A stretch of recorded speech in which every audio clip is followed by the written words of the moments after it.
In the last video, we saw that we were having some problems with the bind around the chin, also around the belt buckle.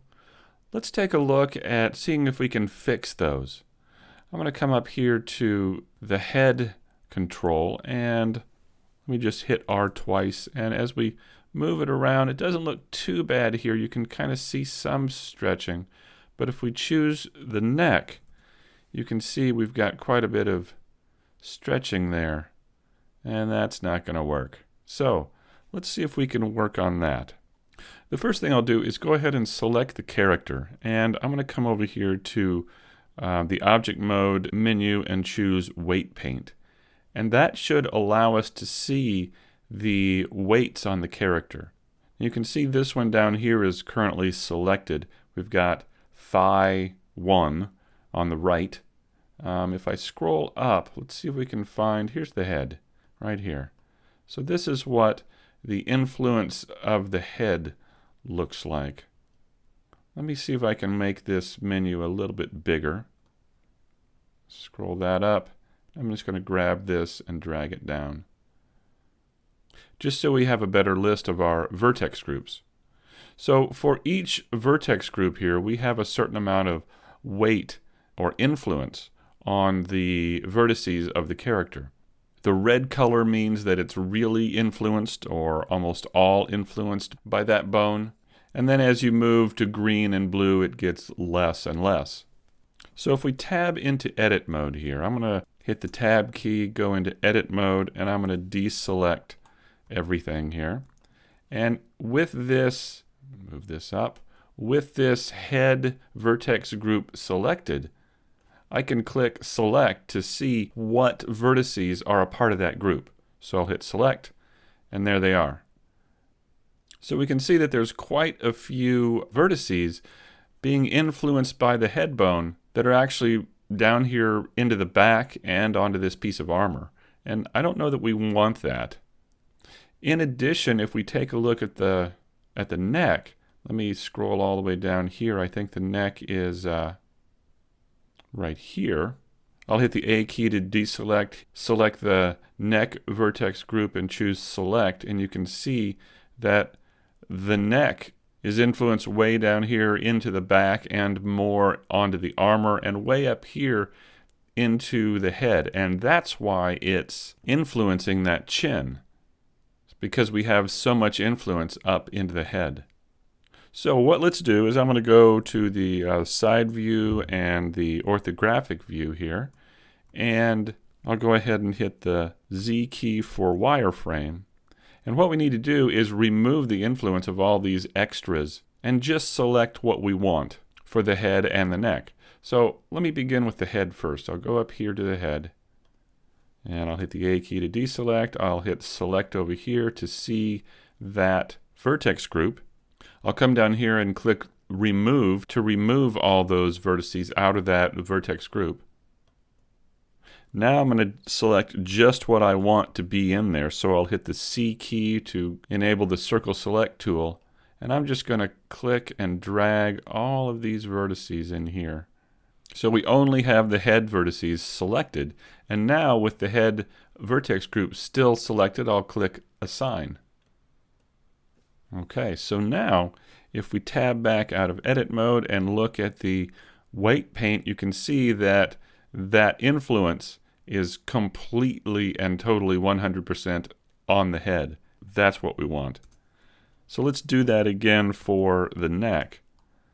I'm going to come down here to the neck vertex group, and I'll click select, and I'll remove all of these.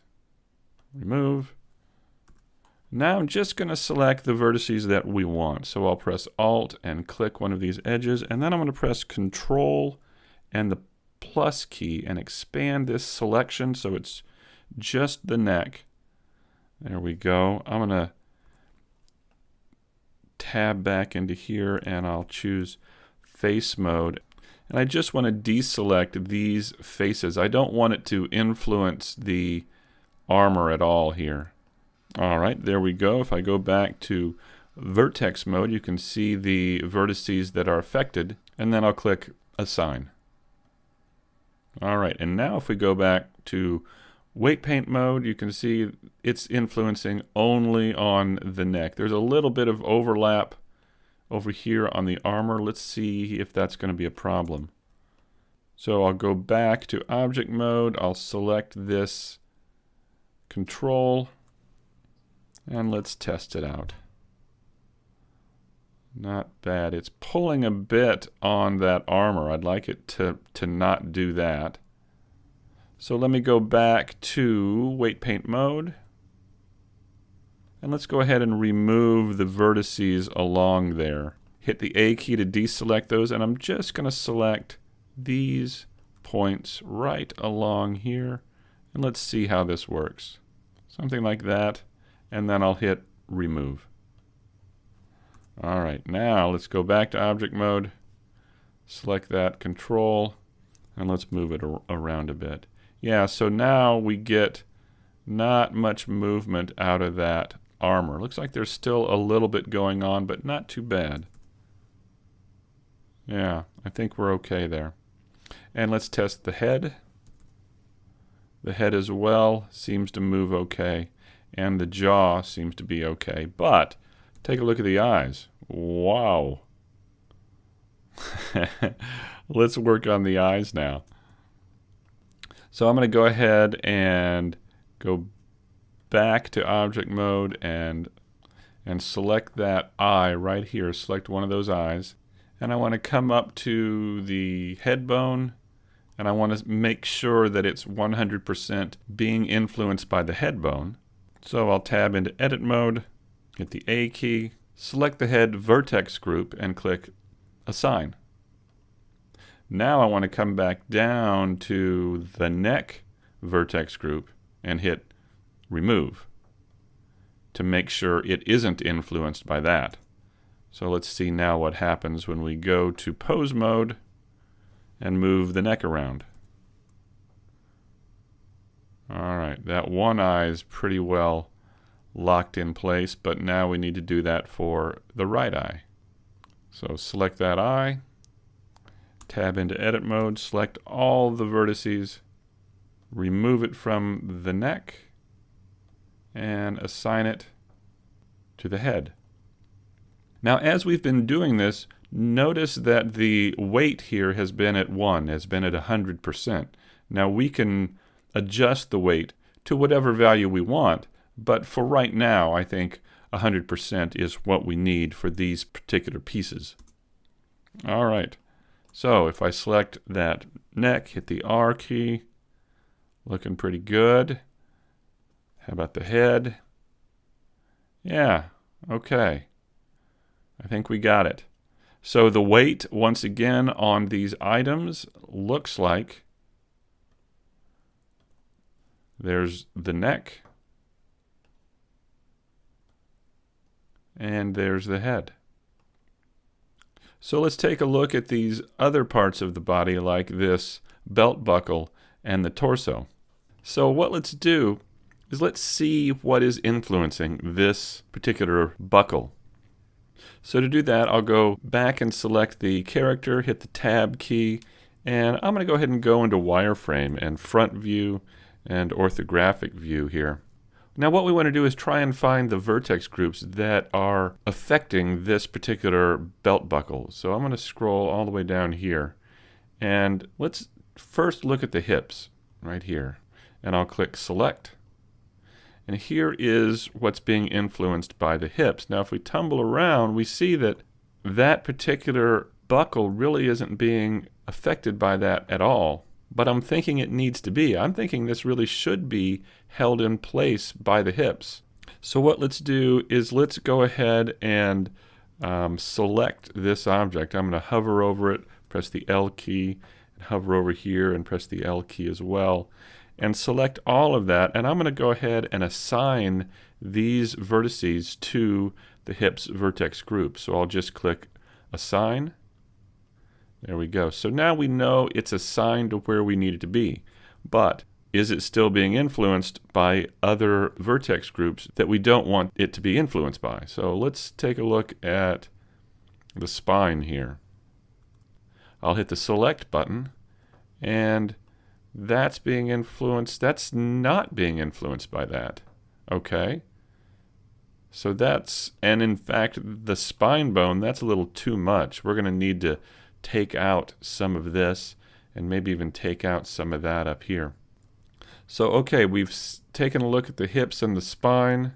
Let's look at the chest here. I'll click select. Ah, there it is. So you can see that even though the chest bone is way up here, it's influencing these vertices here. So what let's do is let's go ahead and select that again, hit L and L, and let's remove it from this vertex group. So I'll click remove, and now let's give this a try. I'll go back to object mode, click on this guy here, and now let's see what happens. Better. Now it's not being influenced by any of those.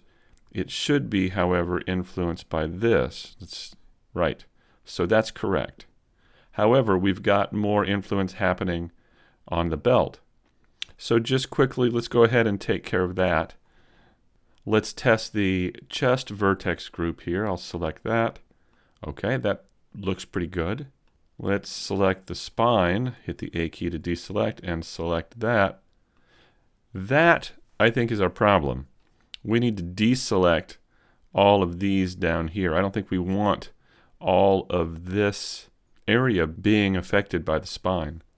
So what let's do is just once again hover over the belt, hit the L key to select that, and now I want to remove that from this vertex group. So I'll click remove, and now if we go back to object mode, hit that spine bone and rotate it, now we're getting better deformation there. Now we've still got more to do, of course, because we've got to remove all of this off of that as well. But you can see the basic process. So what I will do is go through and find specific parts of the character that I think are deforming a little oddly.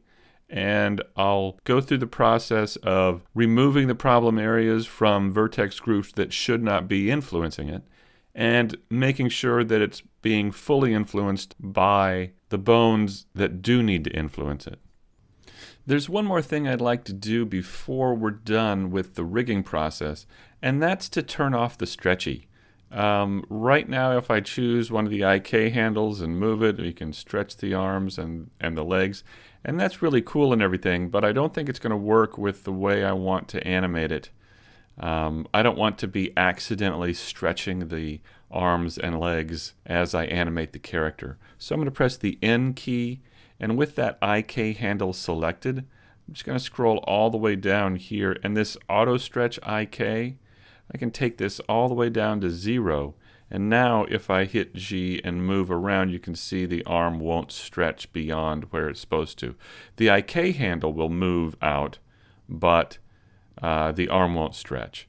So I just want to go through and do that for all of the IK handles on both the arms and the legs.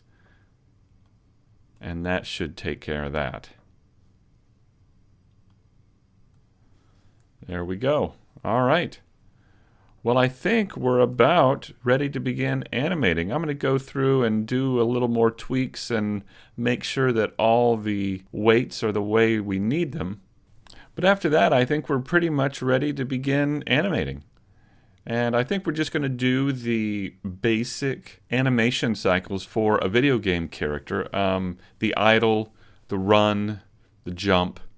And I have a warhammer, and I might make a shield for this guy. We'll see.